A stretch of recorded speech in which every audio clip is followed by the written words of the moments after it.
বাড়িতে মিষ্টি নিয়ে এসে বলে, সবাই কোথায় গেলে? বাড়িতে কোনো হই হুল্লোড় নেই, সবাই চুপচাপ কেন?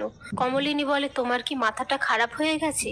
কি হয়েছে তোমার? নতুন বলে, মিঠির একটা অপারেশন করাতে হবে, সিরিয়াস কিছু নয়, পেটের ভেতর সিস্ট হয়েছে, সেটা একটু বড় হয়ে টিউমার হয়ে গেছে।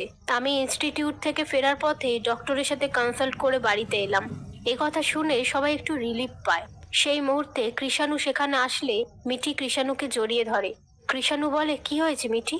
পাশ থেকে নতুন বলে, মিঠির টিউমার অপারেশন হবে। তখনই বর্ষা বলে, অপারেশন হলে কি কেউ খুশি হয়ে বাড়িতে মিষ্টি আনে নাকি? এ কথা শুনে অয়ন বলে, মিঠির একটু প্রবলেম হয়েছিল তাই ও ঘাবড়ে গিয়েছিল, এখন জানা গেছে কি অসুখ হয়েছে তাই একটু সেলিব্রেট করে মনটা ভালো করার চেষ্টা করা হচ্ছে।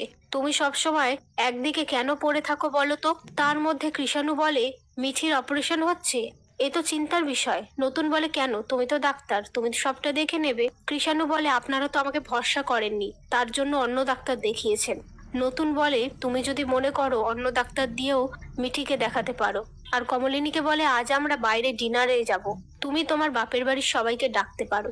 এই নিয়ে তারা কথা বলতে থাকে। এরপর বর্ষা বলে, অপারেশন হবে, তোমরা বাইরে ডিনার সেলিব্রেট করতে যাচ্ছ, এটা কেমন অদ্ভুত ব্যাপার না?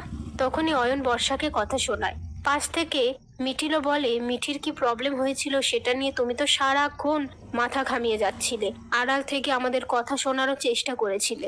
বর্ষা বলে, হ্যাঁ, তোমরা আমাকে বাদ দিয়ে কথা বলছিল, আমার রাগ হয়েছিল। তখনই বুবলাই বলে, মিঠিল ভরসার জায়গাটা তৈরি করেছে, আর তুমি ভরসার জায়গাটা তৈরি করতে পারোনি বলেই কেউ তোমায় কিছু বলেনি। বর্ষা বলে, মিঠির অপারেশন হবে বলে নতুন কাকু সবাইকে ডিনার ডেটে কেন নিয়ে যাবে? আমি শুধু জাস্ট জানতে চেয়েছি। নতুন বলে, আমি কোথাও প্রোপাগান্ডা করিনি যে আমি সেন্সিবল মানুষ, তবুও আমি যেরকম আমি সেরকম।